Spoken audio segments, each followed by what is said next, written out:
on the off chance you don't buy the Chinese economic argument, I wanted to bring this graphic up.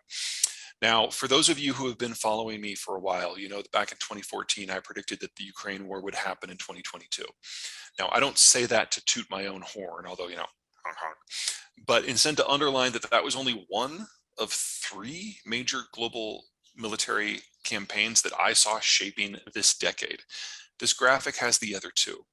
It's an oil flows graphic. So any country that has, I'm sorry, let me back up.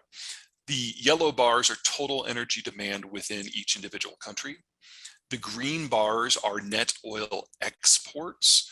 The red bars are net oil imports. And you'll notice that the green bars and the red bars on the whole are inconveniently far apart.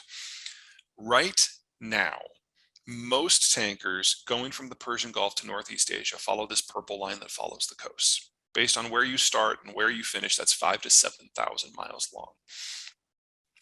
In a scenario where things in East Asia get a little punchy, the Americans do a trade embargo, the Chinese go for Taiwan, or anything in between. The Chinese have the military capacity with multiple weapon systems to interrupt that purple flow line, which means in the case of war, the purple flow line won't be used. Instead, tankers will use this longer flow line that's deep sea. It's an extra 4,000 miles, but it avoids most of the weapon systems of most of the countries in play. The Chinese only have one weapon system that could reach that. They need satellite eyes on the target in order to hit the targets at that range. And the Chinese have no capacity for space combat, whereas Japan and the United States in particular have excessive abilities. So, in a post-globalized world, you should expect one of two things, or two of two things. Number one, things in the Persian Gulf get a little dicey without the Americans there to hold the Saudis and the Iranians apart. That puts half of all global maritime oil flows in the crosshairs. And then number two, you get a naval war in East Asia for any number of reasons. If oil flows use the green line instead of the purple line, the Chinese are screwed. They can't access that at all. But Japan has a fully blue water navy, even without its partnership with the United States. And those flows can be convoyed and protected. So whether it's because of demographics or political collapse in China or an energy conflict, the Chinese don't have a candle to hold up to this wind. We're going to see the end of the Chinese system within a decade, one way or another. All right, let's talk about the Russians. First, the map on the left, you're looking at the Russian space. The green zone, that's the Russian wheat belt. That's where everybody lives. The blue and the yellow are tundra and taigai for the blue and desert for the yellow, completely economically worthless. The problem the Russians have always had, however, is the beige. Territories that are flat, that are easy to invade through, but economically worthless, so there's no point in the Russians developing them. There's just too much territory for the Russians to guard. So the Russian strategy has always been to advance to a series of geographic barriers that you can't run a panzer division through, and then concentrate their relatively technologically inept forces in the access points between to prevent invasions from ever reaching in. Russia's been invaded 50 odd times in its history, and almost without exception, the only times that the foreigners have been ejected has been because of bad weather. It's very, very rare that the Russians on the ground have actually been the deciding factor when it comes to what the foreigners do. So from the Russian point of view, it's not just that Ukraine is some of the best land in the former Soviet Union. It's on the way to two of these most important access points, one in Poland, one in Romania. So the Russians were always going to try this. And when they're done with Ukraine, they're always going to push further. People forget that this is not the first post-Soviet war. It's the ninth. And all 9 of them were instigated by Moscow. This isn't Putin. This isn't Putin's current elite and cabal. This is Russian policy going back over 300 years. This war was always going to happen. And the demographic pyramid gives you an idea of why it had to happen about now.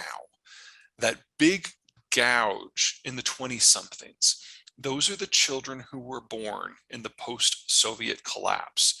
That's the last generation of Russia.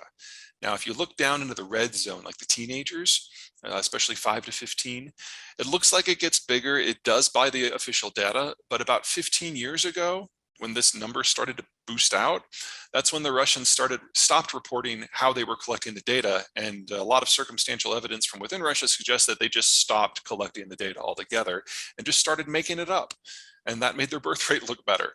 Well, you should probably consider that big gouge in the 20s to be not just the last accurate data, but that probably drops straight down, meaning that roughly a third of the children in Russia just don't exist. So this is the last generation that the Russians have to even attempt to solve their territorial issues with military means. And so they are. All right, let's talk about where we are in the conflict right now. On the left, you have a population density map. On the right, you've got a transport map, mostly road, the dotted lines are rail. The areas that matter are actually not in Ukraine. This empty zone is the Arkansas Desert. It's about the size of Utah. Nobody lives there. There's no infrastructure there. Here's the problem the Russians have. This arc is populated Russia, and it allows access not just to eastern Ukraine, but all the way down into the northern Caucasus, which is a territory that is most assuredly not populated in a majority sense by Russians. This is the land of the Dagestanis, the Chechens, the Agayevs, and so on. You'll notice that for the most part, the infrastructure follows the population patterns as you'd expect. So Russian control of the northern Caucasus is predicated on the concept of Russian control of eastern Ukraine. There's only one transport route of size that is an exception to that. It's the blue M4 line that is highlighted on the infrastructure map. Now, the most important places in the war are these two population centers.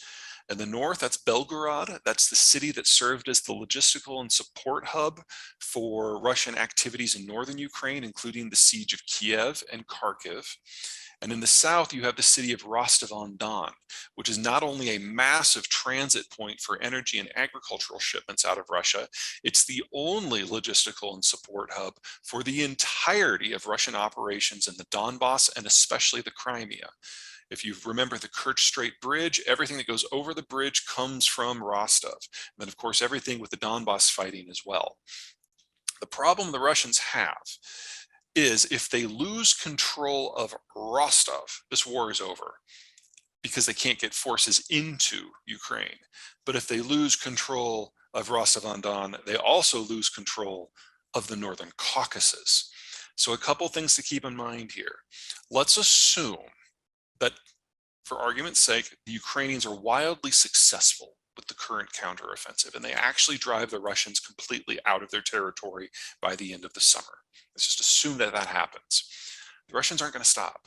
They see this accurately as a war for their existential survival. If they don't pacify Ukraine and the lands beyond in this conflict, then they will have a completely unmoored defensive strategy that has insufficient troops over the long run.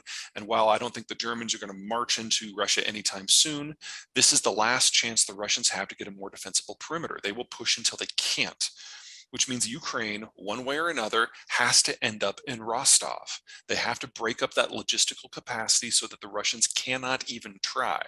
And if they do that, Russia starts to dissolve because it loses control of not just its Ukrainian frontier, but its Caucasian one as well.